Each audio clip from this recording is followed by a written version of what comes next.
Hello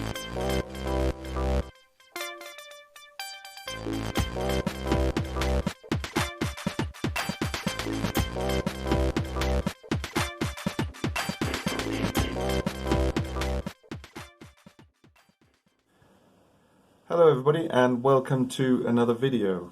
I did such a bad job of my video to the Netherlands showing how you can do long trips in a standard range Model 3 that I thought I'd do another one and try and prepare for it a bit better this time, so I get a better footage and better results.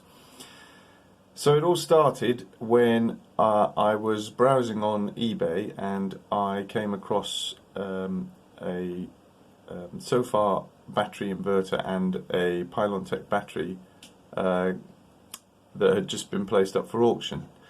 But it had a buy it now on it, so I made an offer of a buy it now, and much to my surprise it was accepted straight away. So I won the items, and so I needed to go and collect them. Unfortunately, they were all the way up in Grimsby, which is a really long way from where I am, and it gave a good opportunity to do another video, for a long road trip.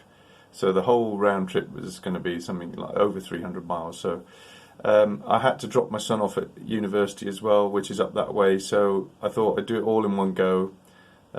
Take him up, drop him off, and then carry on from there to go and pick up the items, and then come home, and then that way it wasn't too much extra distance, just a little bit more overtaking him, which I had to do anyway. So yeah, let's have a look at the footage, and then I'll talk some more about the actual items that I won at the end.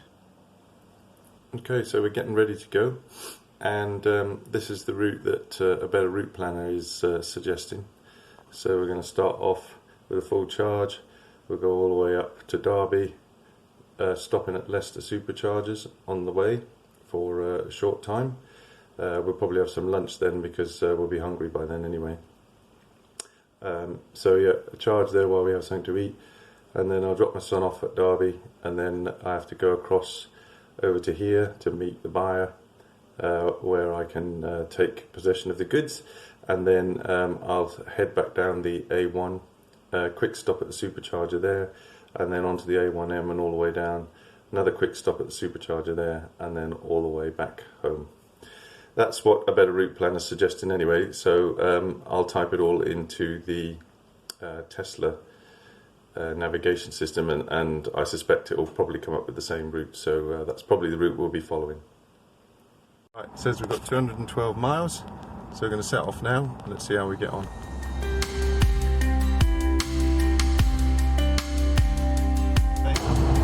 We just got on the M1. It's saying we'll get to the Leicester Superchargers with 17%. We've got 144 miles still on the GOM. And it's 4 degrees outside now, but when we started it was about 2. So we'll keep going and see how accurate the GOM is if we've got 17% when we get to Leicester Superchargers.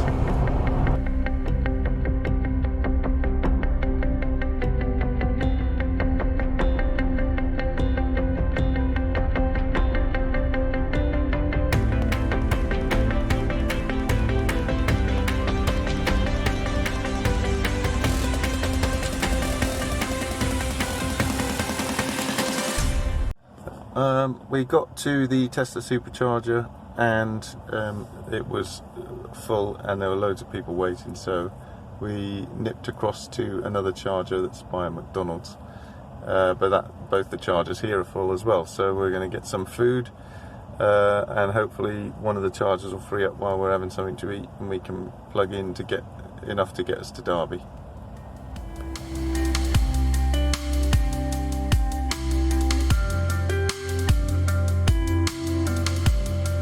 We've arrived in Derby, just going to park up and plug into the slow charger now while we unload and everything, and then hopefully by the time we've finished and I have to set off, I'll have enough to get to my next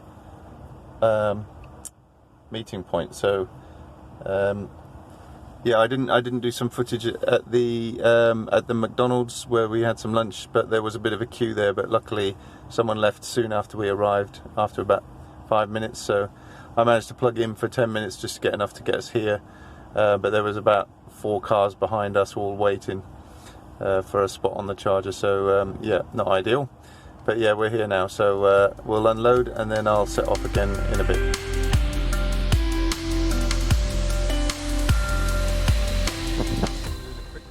At Tesla Superchargers in Nottingham, I think it is. It's at a Tesla garage. I'm literally just going to be here for 5 minutes or so, just to get me enough to get to my pickup point with the seller, and on then to the next supercharger, which is on the A1 on my way home. So I'll probably spend longer at that one and then do a full, as much charge as the car recommends by that stage to get me the rest of the way home or whatever. So yeah, quick stop here, it shouldn't be long, and then I'll be back on my way again. So I've just let the car recalculate the route now, and it's showing that I can reach my pickup point and I'll get to the next supercharger beyond that with 4%. So it's recommending that I stay here for another 5 minutes, and then I should have a comfortable buffer to get to the Grantham superchargers. So yeah, 5 more minutes and then I'll be on my way.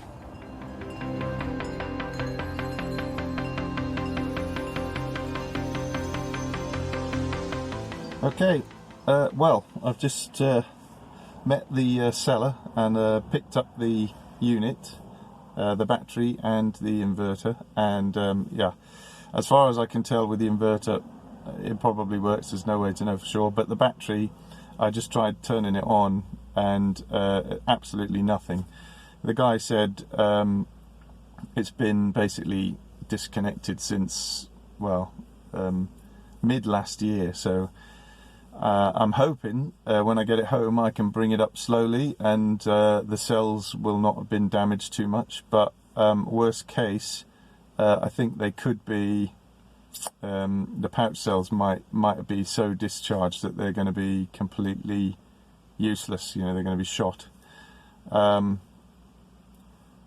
what I wanted really, but I don't think the guy, I just speaking to him, I think he, he doesn't know anything about this sort of stuff. He had a new system fitted and this was just stuff he was getting rid of. Like the people who fitted the system for him told him just shove it on eBay. So yeah, fingers crossed I can bring it back up slowly and get it working again. But otherwise, perhaps there'll be some good pouches still left in there that I can use to get my other one back up and running, and we can do a job with that instead. But I'll get it home and I'll do a video on bringing that battery back up and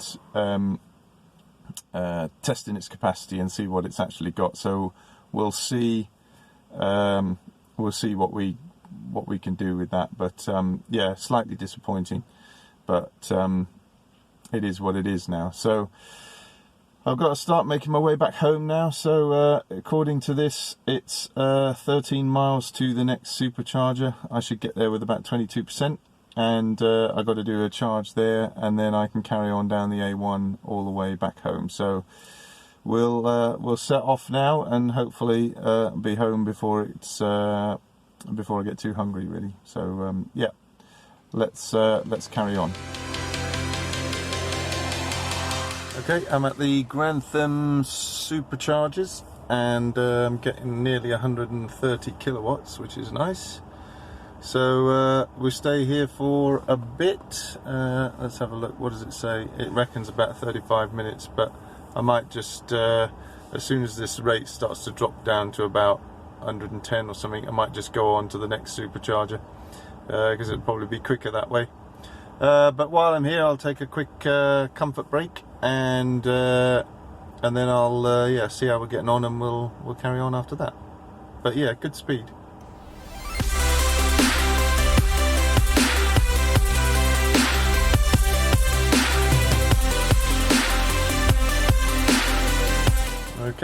So we've reached the Y Boston superchargers. There's quite a few free here, so that's good. And it's saying I need to charge for about 15 minutes in order to finish my journey. So yeah, that's what we're doing now. It's 1 degree C outside now. It's been getting colder as obviously it's night time now. But we've got the heating on set to 20 degrees, so it's nice and comfortable in here. But yeah, we're getting nearly 150 kilowatt, which is fantastic. Really, really, really fast. So yeah, we shouldn't be very long here, and then I should be able to finish my journey and get home hopefully by, I don't know, 6:30, something like that. So we'll see. Okay, car's telling me I've now got enough energy to get home, so I'll just go and unplug and we'll get underway.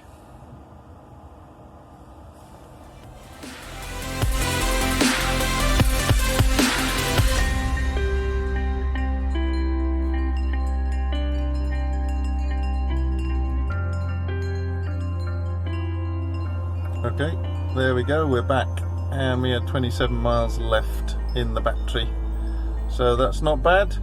I'll put together all the figures to put at the end of just how much it cost, how long it took, etc, etc. But yeah, no real problems on the whole. It's pretty easy. Okay, so that's the whole trip. You can see here that we did a total of 354 miles, and that the total cost of all the charging was £45.32, which works out at about 13 pence per mile. So I think, roughly speaking, if you had a petrol car that did about 40 miles to the gallon, you'd probably be looking at about £60 or so for the same distance. So even using the public chargers, the rapid chargers, it's still cheaper as long as you can charge some of it at home at least. So because that obviously the full charge before I left was only £3.75, so way cheaper. And the total time I spent actually driving or charging was 8 hours. So the whole trip was a bit longer than that, but obviously I was dropping my son off and unloading the car and stuff for him for a while, and picking up the items from the seller for a while as well. So I've subtracted those times, but all the rest of it is driving stroke charging. You would almost certainly have done it a bit quicker in a petrol car, but not a huge amount. So obviously we were charging at the Instapot while we were having some lunch, so that doesn't really count because we'd have stopped for lunch anyway. Okay, so that's the stats for that. I should just mention about the items, obviously. I bought the inverter and the battery on eBay when I saw them. I thought it was a pretty good deal because another battery is another battery. It'll always help in the house, so I can just add that to my stack.